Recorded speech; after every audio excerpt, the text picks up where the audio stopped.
Koperasi Simpan Pinjam Melania Credit Union. Ya, ini Melania Credit ya, pendengar atau MCU, Koperasi Simpan Pinjam. Nah, ini juga, yang memiliki aset 273 miliar dengan anggota 2.800 pendengar PR. Jadi sejak tahun 2023 anggotanya kesulitan menarik tabungan pendengar anggota KSP. Jadi ini informasi berkaitan dengan kasus koperasi simpan pinjam ya. Jadi di awal tahun 2023 pendengar PR-nya ada sekitar 2.800 anggota KSP MCU ini mulai mengalami kesulitan menarik tabungan, bahkan mengalami penurunan tingkat likuiditas yang signifikan. 9% jadi 0,77. Nah, karena kesulitan menarik uang itu, beberapa anggota berupaya membantu pengurus menganalisa situasi.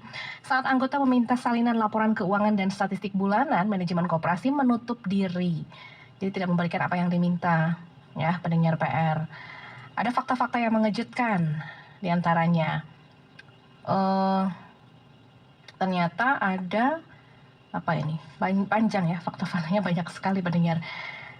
Oke, kalau gitu kita langsung saja berbincang bersama Bapak Gatot Supriyo, SHMH dari Priyo Konsultan Hukum, selaku kuasa hukum korban koperasi simpan pinjam Melania Credit, pendengar atau MCU. Selamat malam Pak Gatot. Selamat malam Katia. Kabar baik Pak Gatot ya sejauh ini? Alhamdulillah, sehat selalu semuanya juga, salam sejahtera. Terima kasih. Pak Gatot, boleh ini mungkin di awal disampaikan kembali ya kronologi kasus dari koperasi simpan pinjam MCU ini dan update-nya sampai saat ini seperti apa? Dari awal bagaimana ini Pak? Siap, terima kasih. Izin menjelaskan. Jadi awal muasalnya itu saya menangani kasus salah satu anggota koperasi simpan pinjam Melania Credit Union dengan inisial Bapak A serta istrinya yang inisial Y menyampaikan kepada kami saat itu bahwa beliau sebagai anggota koperasi simpan pinjam Melania Credit Union tidak dapat menarik tabungan maupun simpanan berjangkanya dari bulan terhitung kalau tidak salah saya lupa itu sekitar bulan Juli 2023. Nah, kemudian bertemu dengan saya sekitar bulan November. Akhirnya setelah konsultasi kami akhirnya mengarahkan untuk melakukan laporan penggelapan maupun penipuan yang dilakukan oleh pengurus, yang patut diduga dilakukan oleh pengurus, kemudian manajemen maupun pengawas, karena kami kan tidak bisa belum dapat memutuskan siapa pelaku sebenarnya. Jadi kami duga semua pengurus saat itu. Kami laporkan ke Polrestabes Kota Bandung saat itu. Nah, kemudian dengan jalannya waktu, saya ada berhubungan dengan penyidik. Sampai saat ini kami masih berhubungan. Kemarin sampai terakhir itu, insya Allah janjinya di minggu ini akan terjadi gelar perkara untuk naik sidik. Gitu. Janjinya. Memang ada pembicaraan, kami harus menyiapkan bahan-bahan juga membantu penyidik, itu nggak ada masalah bagi kami karena memang kan kami saling bantu ya gitu. Nah, terus kemudian selama perjalanan saya menangani kasus Bapak A dan Ibu Y ini, saya juga bertemu dengan salah satu anggota koperasi yang lainnya, yaitu Bapak S. Kemudian dengan Bapak S kami akhirnya terjalin hubungan sampai akhirnya Bapak S menjadi salah satu pengurus juga di KSP MCU ini. Dan selama 27 hari akhirnya Bapak S ini menemukan banyak bukti-bukti baru. Nah, bukti-bukti baru tersebut kami pelajari sampai akhirnya sudah ada beberapa pihak atau subjek hukum yang sudah kami teridentifikasi ini ada kebocoran uang itu di pihak tersebut. Gitu. Tapi belum bisa menyebutkan inisial ataupun namanya. Seperti itu Bu, kurang lebih. Iya. Ini total yang tidak bisa dikeluarkan itu ada berapa jumlahnya Pak? Jadi kalau secara laporan keuangan, aset yang dikelola oleh KSP MCU itu mencapai 270 miliar. Asetnya, tapi yang ada di kuasa kepada Priyo Law Firm, Priyo Konsultan Hukum, itu baru sekitar 57 miliar. Dengan total anggota kurang lebih 230 orang. Dan sebagai catatan, sudah banyak pihak dari anggota yang mengalami kenaasan karena beliau dalam prosesnya ini cukup lama. Itu kan ada yang sudah meninggal, ada juga yang kebutuhan kebutuhan rumah sakit istrinya kesulitan dan banyak hal intinya, bahkan sampai ada gagal menikah juga dengan jaga tabungannya tidak bisa ditarik ini. Oke. Jadi ya ini miris ya, jumlahnya juga banyak ya. Berarti ini kalau bisa kita simpulkan berarti ini terpercaya begitu ya Pak ya, karena yang menitipkan juga jumlahnya tidak sedikit ya. Betul sekali kan. Jadi ini bisa disebut salah satu KSP yang diunggulkan di Kota Bandung sebagai KSP terbaik bahasa itunya. Karena selama hasil audit beberapa tahun nilainya selalu baik. Gitu. Bahkan dari Diskup pun menyampaikan bahwa penilaiannya baik gitu. Walaupun kami sudah temukan kebocoran dana ini sudah terjadi mulai dari 2009 kurang lebih. Oke. Ini bagaimana awalnya ketika dimulai ada kecurigaan kebocoran dana begitu ya? Awal mulanya seperti apa begitu? Apakah ada permintaan dari nasabah atau bagaimana? Awal mulanya memang di tahun 2023 anggota KSP-MCU mulai kesulitan mengambil tabungannya.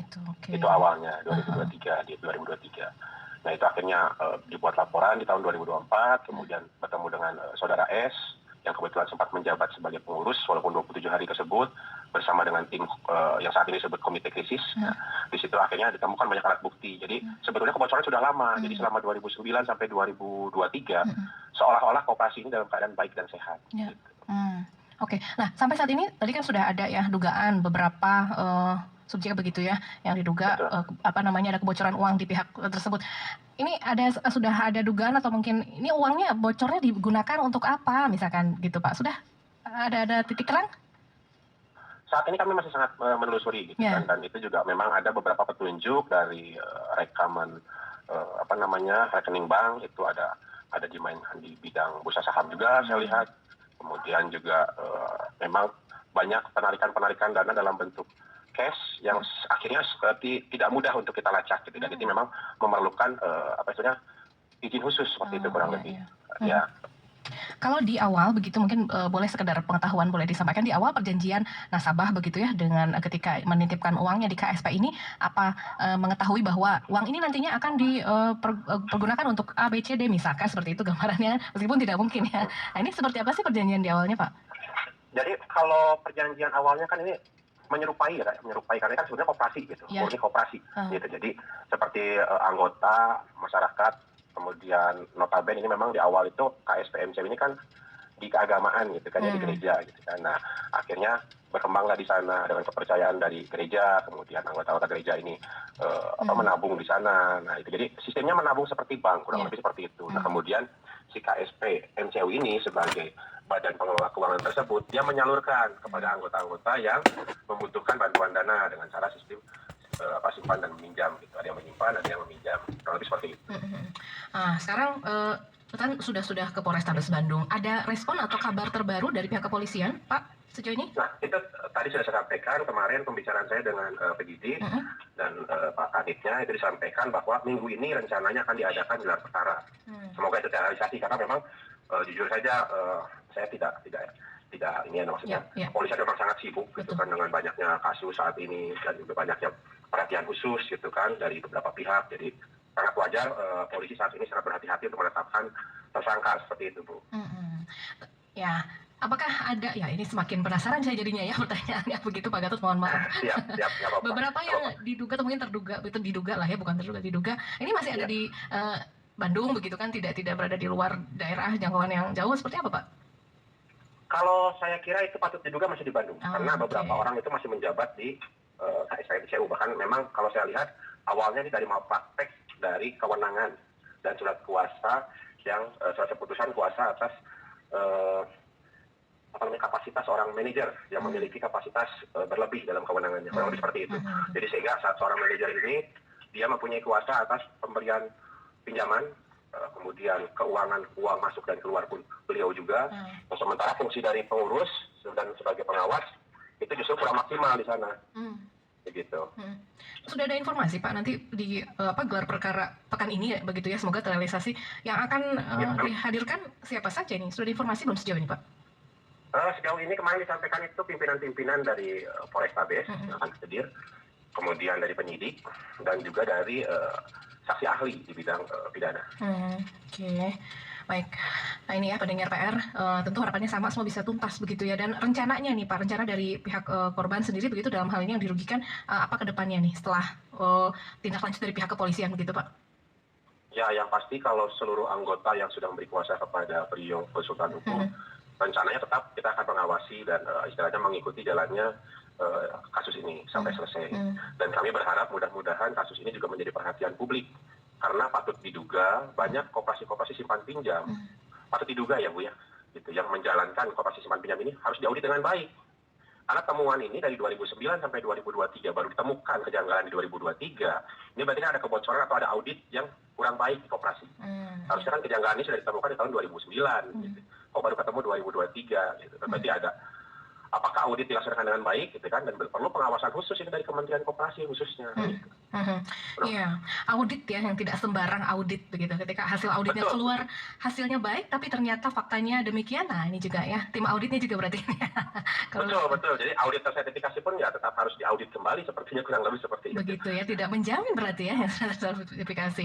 Oke, baik. Tadi sudah jelas nanti harapan nyatanya uangnya bisa kembali seutuhnya atau bagaimana nih nanti? Kalau dari para korban apa mungkin yang disampaikan Pak?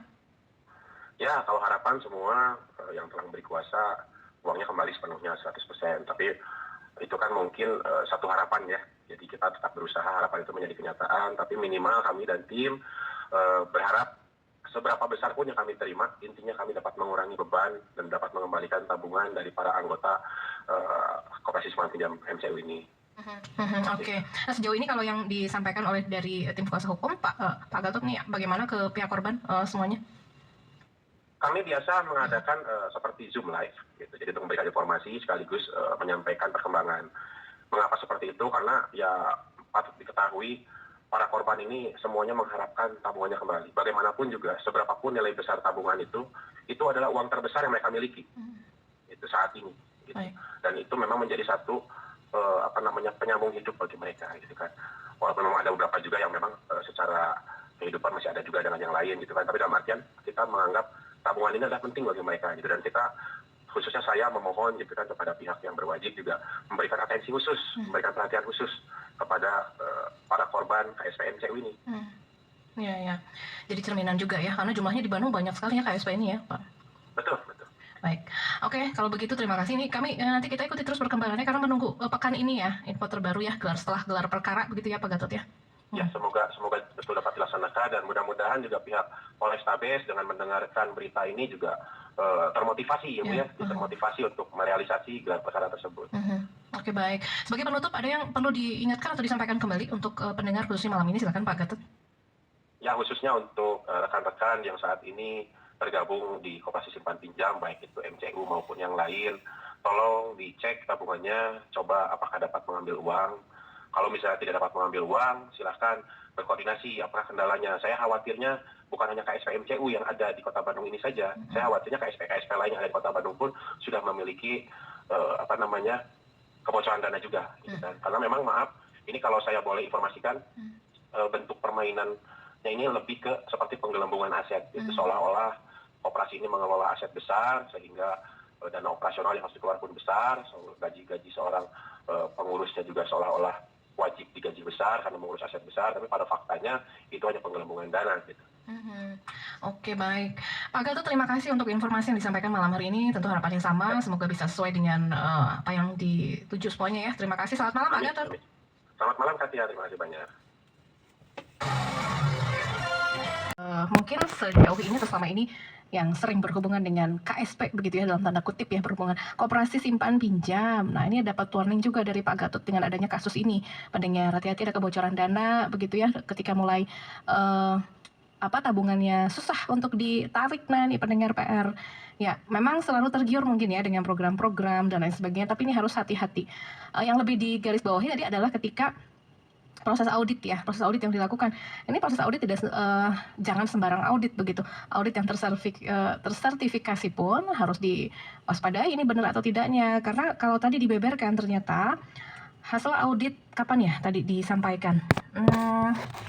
Ya karena KSP MCU ini ternyata KSP yang diunggulkan di Kota Bandung, KSP terbaik karena hasil audit beberapa tahun yang lalu itu nilainya selalu baik ya. Hasil audit beberapa tahun nilainya selalu baik. Nah, tapi ternyata seiring berjalannya waktu timbullah fakta-fakta mengarah ke kebocoran dana. Jadi ada beberapa petunjuk dari rekaman rekening bank dimainkan di bidang bursa saham. Banyak penarikan dana dalam bentuk cash yang tidak mudah dilacak ya. Tadi saya bertanya perjanjian di awal bagaimana begitu ya. Nah, tadi Pak Gatot sempat menyampaikan koperasi ini mengelola aset banyak aset begitu ya. Nah, ini pendengar Pak. Jadi perlu berhati-hati ya. Ya memang kalau menabung dipegang sendiri begitu ya, kadang takut cepat habis. Karenanya mungkin ini menjadi alternatif juga kenapa kita memilih ya, mungkin orang-orang diantaranya memilih, sebagian memilih ke SP, ke koperasi ya. Apalagi ini juga kan KSP ini di apa namanya keagamaan juga ya, berkembang di sana begitu pendengar, di gereja, jadinya lebih dipercaya kan begitu. Nah, tapi seiring berjalannya waktu ternyata ada beberapa yang memainkan sampai akhirnya sudah total banyak ya, tadi berapa, mencapai secara laporan keuangan aset yang dikelola itu 270 miliar. Nah, tapi yang dikuasai oleh Prio Konsultan Hukum 27 miliar dengan anggota 230 orang pendengar PR. Rencananya minggu ini, pekan ini katanya akan diadakan gelar perkara Polrestabes Bandung ya. Nanti ini harapannya semoga terrealisasi. Jadi pimpinan Polrestabes, penyidik dan saksi ahli nanti yang akan dihadirkan begitu pendengar PR. Ya ya. Wah, jadi harus lebih berhati-hati ya. Nabung di celengan sendiri takut hilang. Hilangnya diambil sendiri ya pendengar PR, gak bisa tahan ya. Nah, kalau di perbankan atau di koperasi ya kekhawatirannya adalah seperti yang disampaikan ya, yang kita dengarkan kasusnya KSP MCO ini. Hati-hati ya, dengar. Memang sulit sih bagaimana ya kita bisa mengetahui caranya untuk tahu bahwa KSP ini baik. Memang kalau secara penilaian hasil auditnya baik, tapi ternyata belum tentu ya pendengar PR. Ya, waspada saja. Selamat malam Kang Edi. Assalamualaikum. Waalaikumsalam Kang Edi. Sekitaran Cikutra Cicadas turun hujan ringan pendengar malam hari ini. Pukul 19.46 Kang Edi menambahkan informasi. Terima kasih Kang Edi dan pendengar PR lainnya sudah menyimak konfirmasi ya. Kita jeda. Nanti kami kembali dengan informasi lainnya pendengar.